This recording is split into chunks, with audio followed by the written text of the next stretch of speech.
কোটা সংস্কার আন্দোলনকে কেন্দ্র করে সহিংসতায় আইনশৃঙ্খলা রক্ষাকারী বাহিনী সহ নিহতদের স্মরণে রাষ্ট্রীয় শোক ঘোষণা করেছে সরকার। সোমবার প্রধানমন্ত্রীর কার্যালয়ে অনুষ্ঠিত মন্ত্রিসভা বৈঠকে এমন সিদ্ধান্ত নেওয়া হয়েছে। সভায় সভাপতিত্ব করেছেন প্রধানমন্ত্রী শেখ হাসিনা।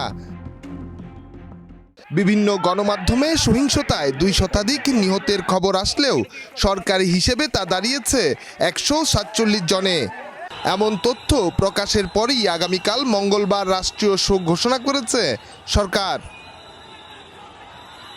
সোমবার বিকেলে সচিবালয়ে সংবাদ সম্মেলন করে বৈঠকের সিদ্ধান্ত জানান মন্ত্রিপরিষদ সচিব মোহাম্মদ মাহবুব হোসেন।